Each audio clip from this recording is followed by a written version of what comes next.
Today's Character Strong lesson is about interruptions. So, how we experience the world is made up of four main ingredients: situations, thoughts, feelings, and behaviors. So, these ingredients or these four things interact with each other.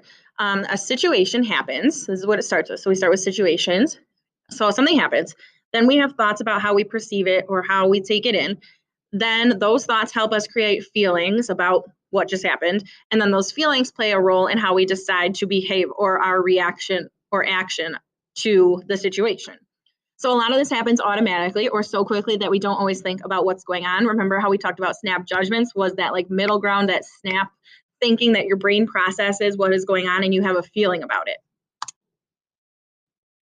So it's a good reminder that when situations are challenging around us, so if we're uncomfortable or if something is just kind of bothering us, that it can cause a lot of automatic thoughts, feelings, and behaviors.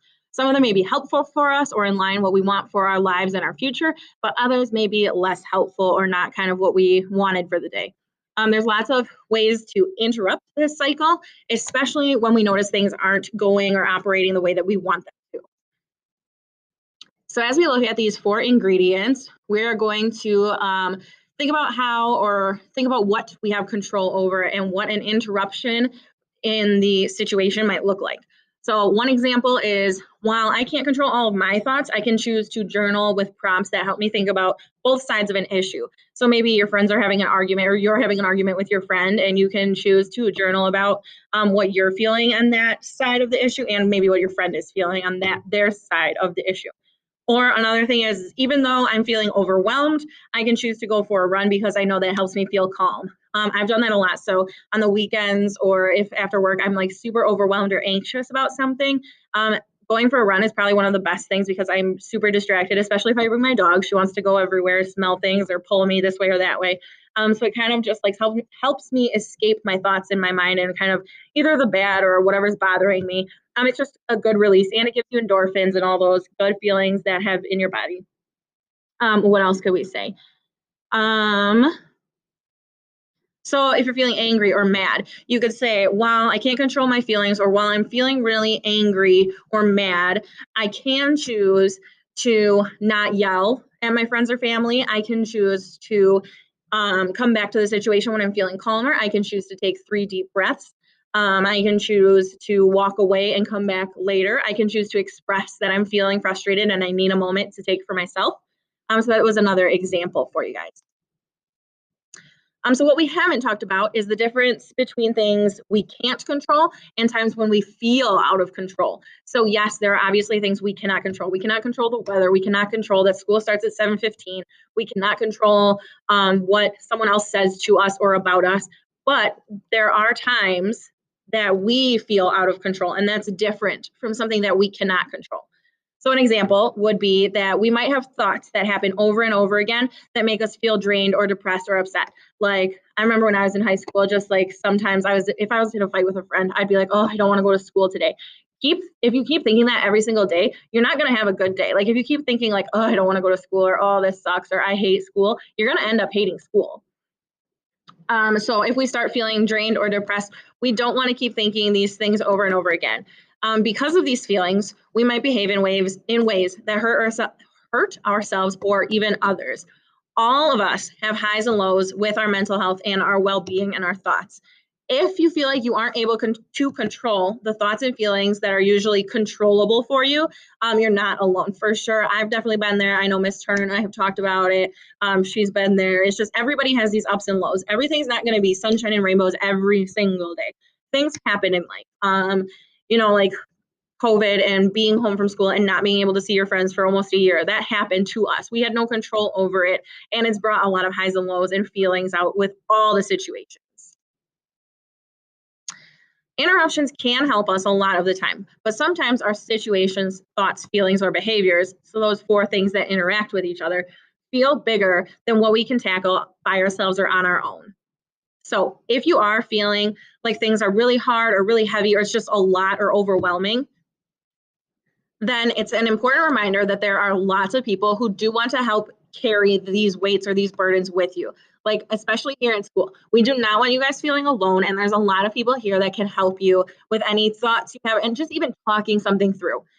So in today's conversation, more than anything, it is about making sure you know about a few of those resources, whether or not you feel like you need them today, or if you were like, oh, I could have used that last week. Well, we can use them now. So we're going to take what I have to share with you and what Character Strong has to share with you, and we're going to move forward in case you do need them or you have a friend that needs them. So we do have counselors in the building. So if you are on Casey, the counselor is Miss Muffick. If you are on Old Abe, the counselor is Miss Poffenberger. And if you are on Valkyrie, the counselor is Mr. Lepisto.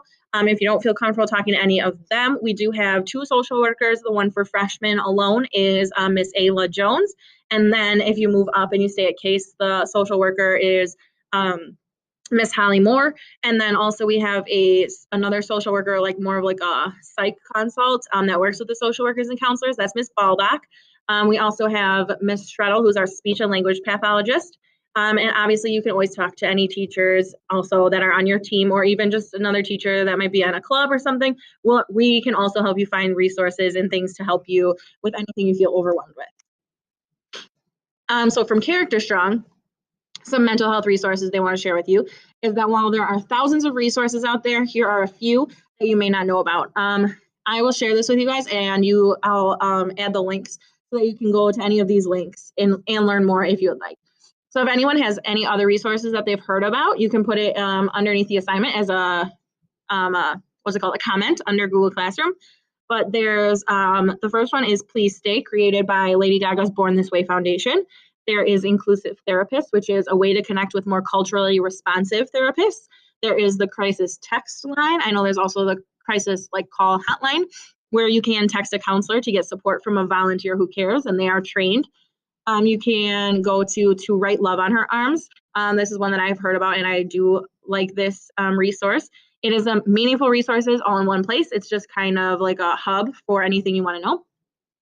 And the last one is Not Okay, is an app created by siblings to connect you to people that you trust.